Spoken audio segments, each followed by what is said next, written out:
Hey, what's up guys? Welcome back to another YouTube build order tutorial video. That's right.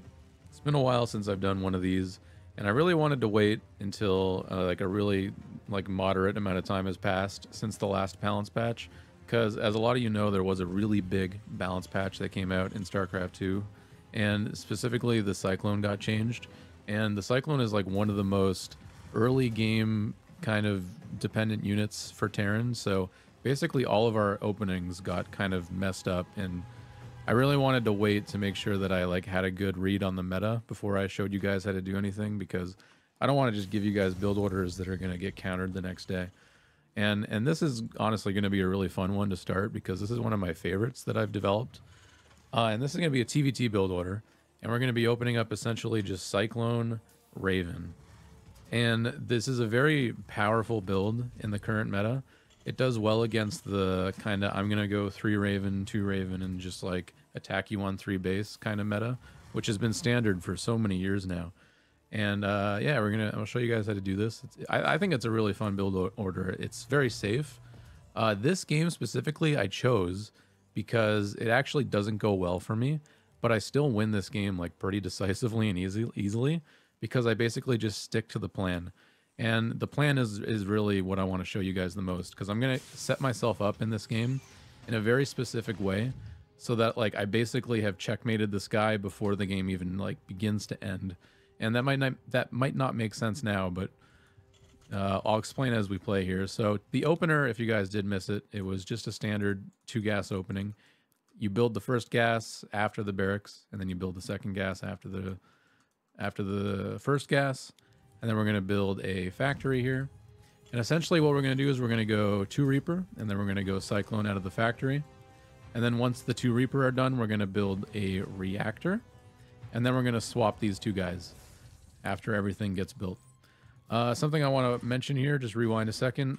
For scouting, you want to send your SCV scout either to check for the proxy marauder, or you want to just send the SCV scout across the map. Personally, I've just been checking for the Marauder lately, because I found it more efficient if you just send your SCV on one side and then you send your Reaper on the left side.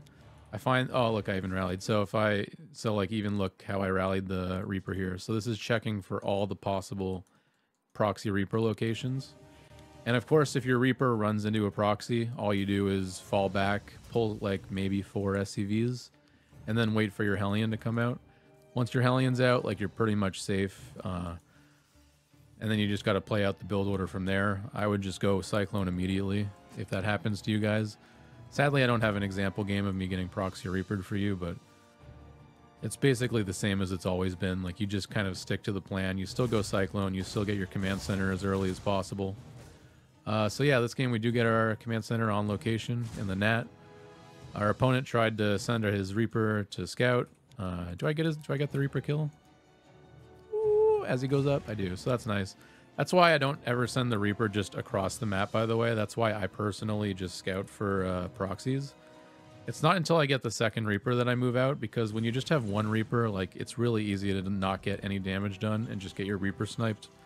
And if you're just scouting for proxies anyways, like, you already have all the information you need.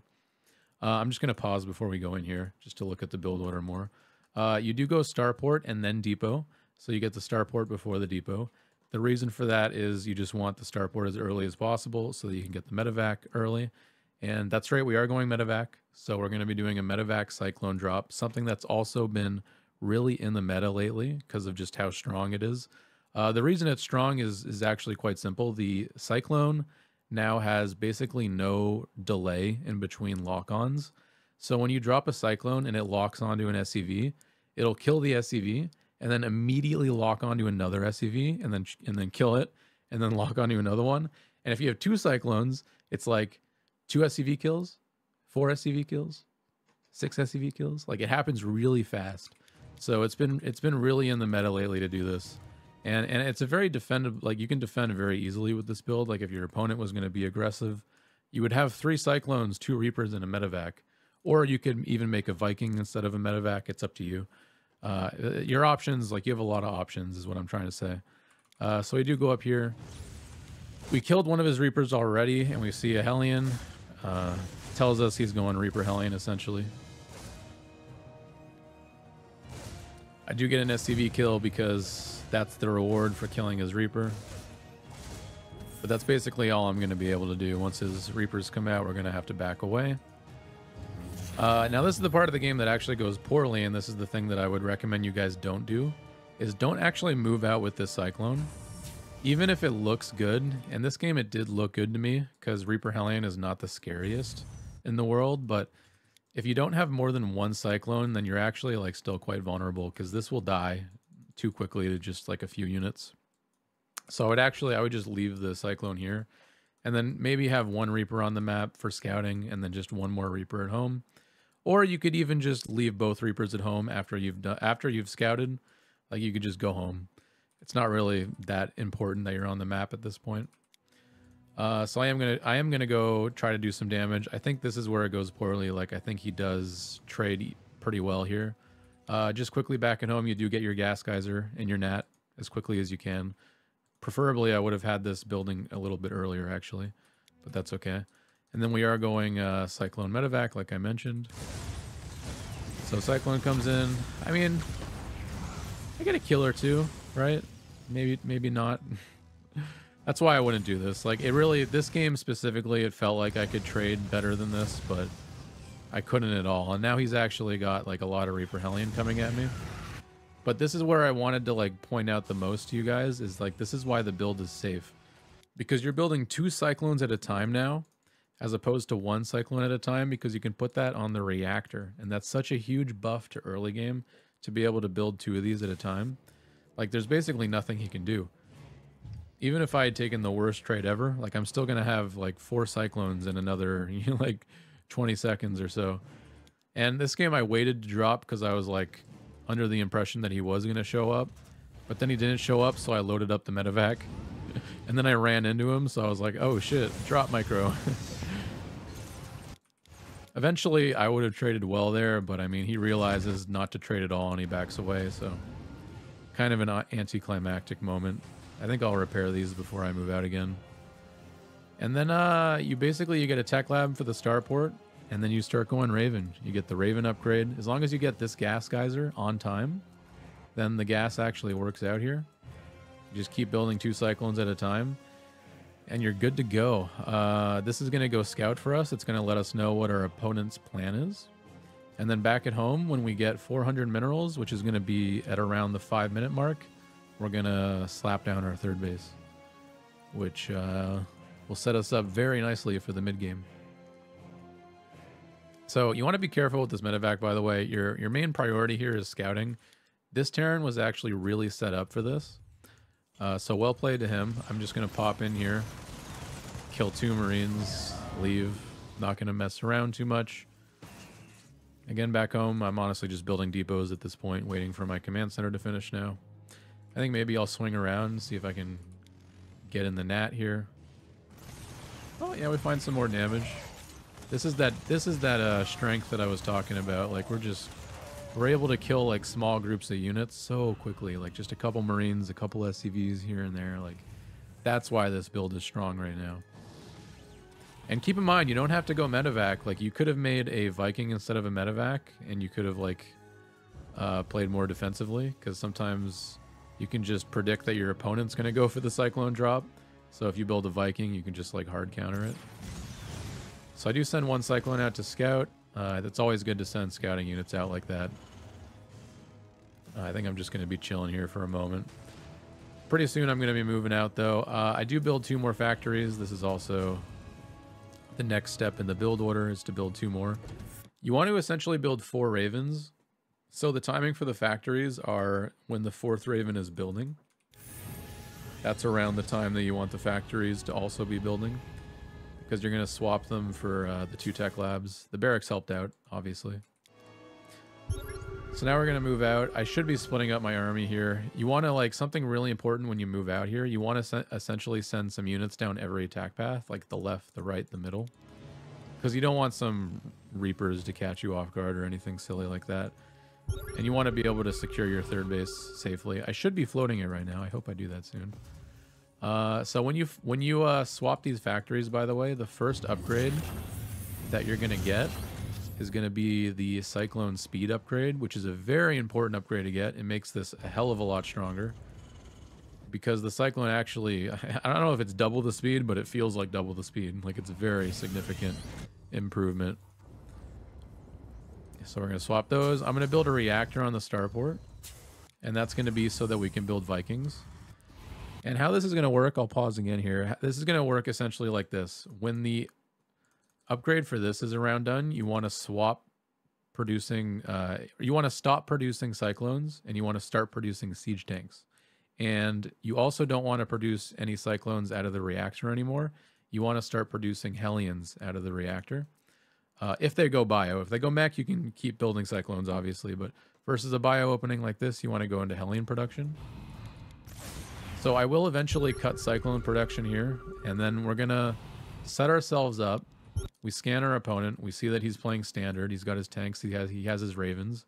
And the way you want to set yourself up is you want to have like a few units outside of his base to see when he moves out. So I'm always going to have like a unit in front of him. And that's going to be the killer move here. And this is going to be the checkmate scenario that we talk about. Because my plan, and this is my plan, and this is a very good plan, is if your opponent moves out with his army, you move in with your Cyclone Raven army, and then you kill the SCVs faster than he could kill your SCVs. And that's because the Cyclone is specifically good at killing SCVs now. And this actually locks your opponent into a turtle mode. So if your opponent was like an experienced player, he would see the Cyclones and he would just turtle because he knows that he actually has no chance of moving out. But something you guys should note here is that we're actually already mining at our third base. And pretty soon I'm going to have my fourth on the way. So if you force your opponent to turtle as the bio player and you're playing mech, like you're actually in a fantastic position. Because typically like the bio player is the one that's aggressive against the mech player. But with this build order, you're actually locking your opponent into place. And I'm going to show you this game what happens when your opponent moves out. Because it's actually like the game's already over at this moment because we've already locked him in. Like his choices are stay at home or move out and die. So I have the medevac there. I'm scouting him. And I see he's moving down the left side of the map like this. So what do? I'm going to go up to the right side of the map. Now, sadly for me, the Cyclone upgrade isn't finished yet. So this is going to be slowed down a little bit. But this goes to show this is like a pretty close scenario. But this is already over. Like there's nothing the Terran can do from here because he's already lost the game by moving out. So remember how I said that you guys want to start building siege tanks? This is essentially why, because when you're out here with these guys, and then these guys start to base trade you, what's going to happen is he's going to kill this base over here, and he's going to walk over here. He's going to kill this base, and he's going to walk up the ramp. And where's he going to walk up into? He's going to walk up into siege tanks and Vikings and Hellions, and there's going to be nothing he can do about it. And by the time he even gets there, I'm already going to have killed all of his SCVs. So let's take a look at how this works. Terran comes in. Just watch how quickly we're going to kill every SCV here, by the way. I have 16 Cyclones. And you also have the Ravens, by the way. This is a very funny game because this guy didn't even leave any tanks at home. I'm actually prepared for siege tanks because I have 4 Ravens with interference matrix. So if he had like 4 tanks at home, I'd still kill everything. So it really just goes to show like you cannot move out against this build order, which is why I think it's so good, personally. So this guy tries to drop in my main, but what does he drop into? Siege tanks. I'm going to pull the boys, but there's nothing he can do because he has to walk the army around anyways, right? And then over here, like we've already, it's over here. This is all dead. And yeah, this game is like literally over. You just have to like wait for your opponent to realize that he can't walk up the ramp. And yeah, I'm honestly like, I hope you guys are able to find some success with this. Let me know if you are. I'm genuinely curious. This has been working for me like all the way up to like 6.4K on the ladder. Like I've beaten some seriously good Terran players just by catching them out on the map like that. And let me rewind here to like to explain the setup again. Like if I were to do this like perfectly, like you'd want like a Cyclone here, a Cyclone here, and a Cyclone here. Like right around now, This guy did a very direct move out where he just kind of like, he kind of just like gunned it across the map as quickly as he could. But in other games I've played, like the Terran player will usually go over here. You know, they'll take the third base, they'll float the third base, and then at some point they'll move out down one of the 3 attack paths.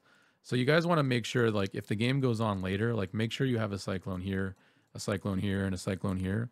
And try to keep your army hidden. If it gets scanned, it gets scanned. But you want to keep this as hidden as you can, because if they know it's coming, then they probably won't move out. And if they don't move out, then like I mentioned, you're just going to take it into a late game. But you're going to be at the advantage, right? You're going to have the higher base count. You're going to have the better army because you're the mech player. The mech player is always going to have the better army. I just think you're just set up really well if this is the type of play style that you enjoy. So let me know in the comments, chat, if you liked it. I'll definitely be posting some more videos soon, so stay tuned and hit subscribe because I love you guys. And if you guys didn't know, we got partner on the YouTube channel. So I finally make money off the YouTube videos. Hell yeah, I'm a sellout. Let's go. So I hope to see you guys in future videos. Thanks for watching. Peace out.